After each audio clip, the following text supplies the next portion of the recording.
Hey, family members, it's Jordan again. Yes, about an hour and a half ago, I shared a vision, or a couple of visions and prophecies I had for you guys. This is now my second video, and I just had a shower, and Yahweh spoke to me and said, when you get out of the shower, please preach on the preach that you wrote last week.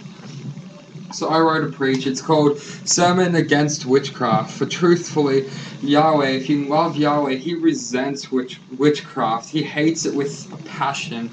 He even states that prostitutes give birth to those who are sorcerers and psychics and witches and warlocks. It even states that in his word. So basically, I'm going to start at Deuteronomy 18 verse 14, and it states in this amazing Bible, the nation you are about to displace consult sorcerers and fortune tellers, but the Lord your God forbids you to do such things.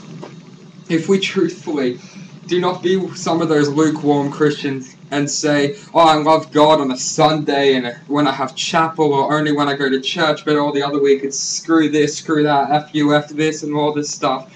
Don't be like that. Because he says that he'll spit you out. He says in Revelations that it's better off you never knowing my name. That's what he states, and it broke my heart when he said that. And he states, he forbids you to love witchcraft, for you love him. You cannot have one foot in the world and have one foot in the church and expect God to say you're fine. You either have to choose the world or you choose our God.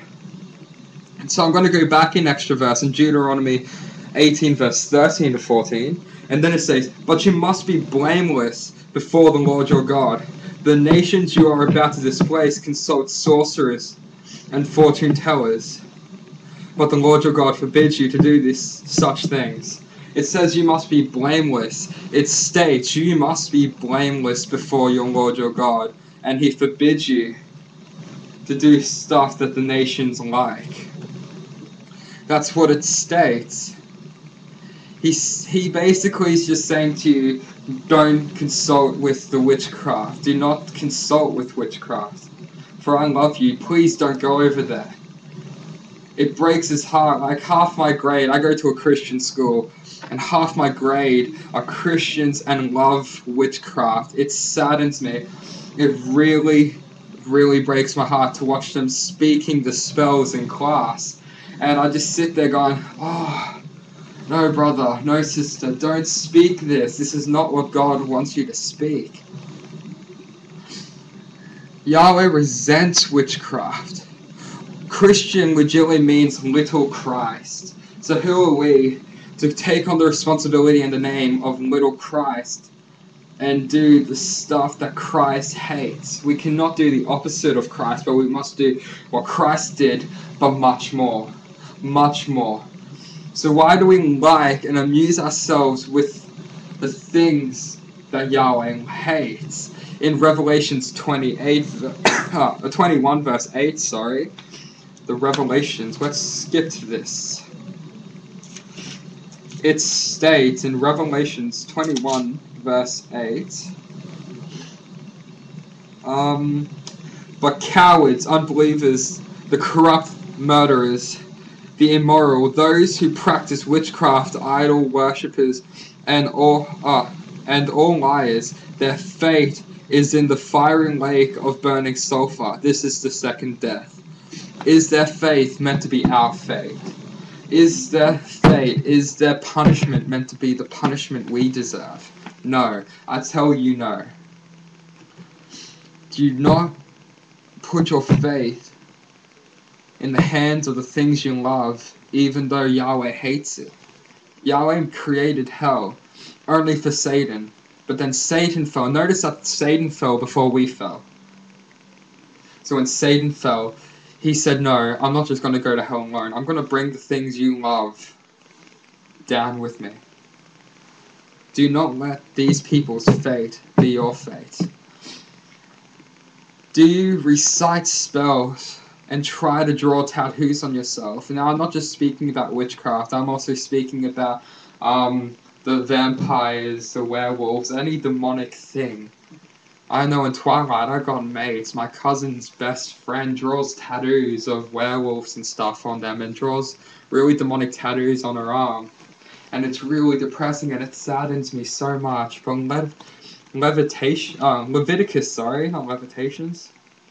Leviticus 19, verse 28. Let me get there. 19, verse 28 states, it's on the other page, do not cut your bodies for the dead. Do not cut your bodies for the dead, and do not mark your skin with tattoos. I am the Lord. And it states, do not draw on your body, nor cut it. And you notice the first time you hear of cutting in the Bible is with the prophets of Baal, when they try to bring fire down from the heavens, and they say, no, come on, Baal, you've got to do this, and it doesn't happen, so they start cutting themselves. So the spirit of self-harm is called the spirit of Baal. Do not let the spirit of Baal come against you. Do not let the spirit of witchcraft and manipulation come against you. And it even states in the word, do not cut your bodies, and do not tattoo your bodies. It states it. Now be careful with the words you speak, because our words speak life. It says in Genesis, I'll even go over it again for you, just because I love you guys and you're amazing. Genesis, let's see.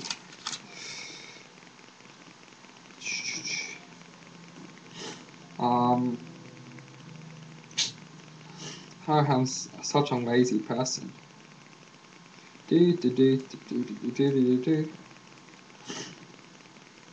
Let us make man in our image, in our likeness.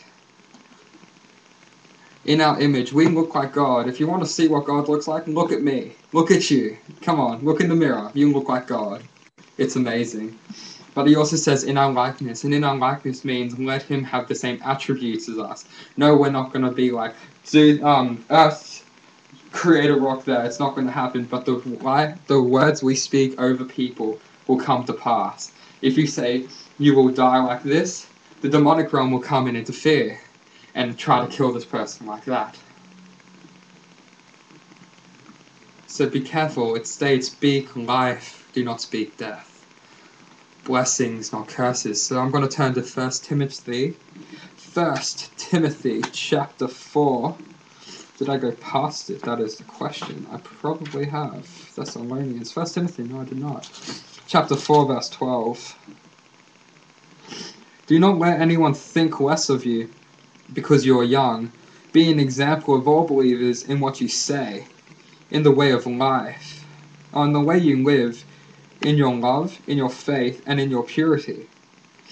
So we have to speak pure things. We cannot swear, we cannot curse, but we have to go and we have to speak life, not death.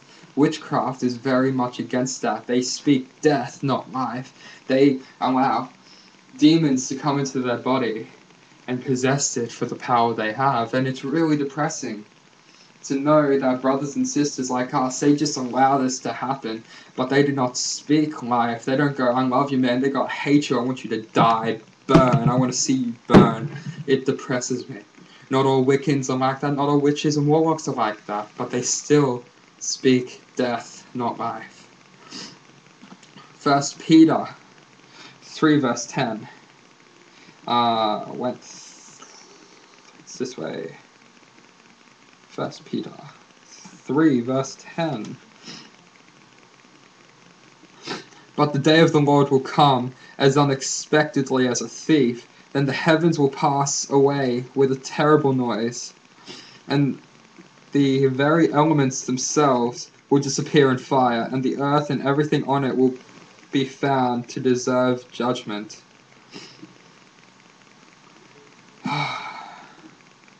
On that day, when Yahweh judges us, on Judgment Day, do you want to be judged for the wrongs of witchcraft? Do you want to be judged and burn like a prostitute?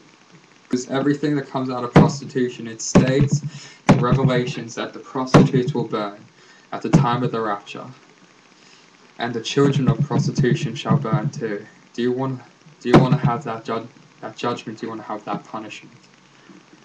It saddens me that some people choose the punishment just for the fun. It really does. Like, why? Why do it? Why punish yourselves in that way? That saddening way, just because you want fun. You know, the guy who created atheism, he was Christian. He just didn't want God to control his sex life. And that's how atheism started. People who were agnostic started the same way. Every religion basically started with some person wanting to rebel against God, our God. That shows that He's in existence. So is witchcraft. Witchcraft is basically more of the enemy to us than Muslims are. I'm not saying anything against Muslim. One of my brothers, he's Muslim, and I love him. He's still a great person. But I've found so much more Wiccans and warlocks come into a church to curse it. And it's saddening to know that they are prepared to come against God in that way, because the punishment on them is great. And I feel God's sadness. Every time someone says I love witchcraft, he weeps on my shoulder. He cries. I can feel the tears rolling down my shoulder. And then I just sit here for like hours upon hours upon hours, comforting our Creator, saying it's okay, they will turn at some point. They will turn at some point. They will. Now, going back to Deuteronomy 30 verse 19. Whoopsie daisy, went past it. Deuteronomy 30 verse 19 states, "Today I have given you the choice between life and death, between blessing and curse. Now I call on heaven and earth to witness the choice you make. Oh, that you would choose life, so that you and your descendants might live." In another translation, it states something a little bit different, but I can use this. Yes, stay life, choose life, don't choose witchcraft, because witchcraft comes against Yahweh, comes against God in so many ways. And every time someone speaks a spell, he weeps. He's just like, how could the people I love so much just come against me in this way? He still loves you. He's not going to punish you because of witchcraft. He's waiting for the judgment day. But between now and Judgment Day, if you're a lukewarm Christian and you love witchcraft, I'm telling you, beware of the words you speak. For I have witnessed, one of my mates who's a Wiccan said, "Drop dead now," to a murderer who raped and murdered his sister's best friend. And the guy dropped dead.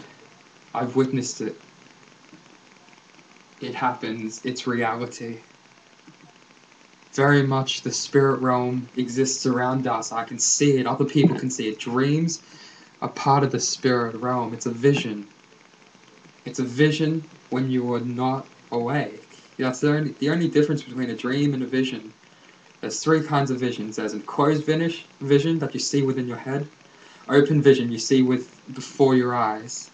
And a dream vision, which is when you're unconscious and you cannot, basically you're just asleep, and that's the only difference. You can daydream, that's not a vision, that's just a thought. Yeah. Now, I'm going to Micah, chapter 5. Micah, chapter 5, verse 12. "I will put an end to all witchcraft, and there will be no more fortune tellers."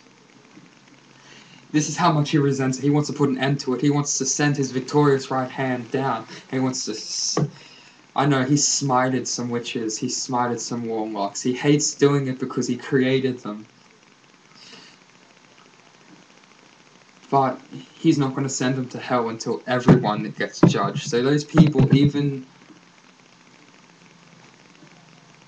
no one's in hell yet. Only the demons are. For it states... I remember reading this, forgot where, but I remember I prayed, I cried, I was so joyful after reading this, that no one goes to hell until everyone is judged. so no man is in hell. First they have many, many years to worship before God,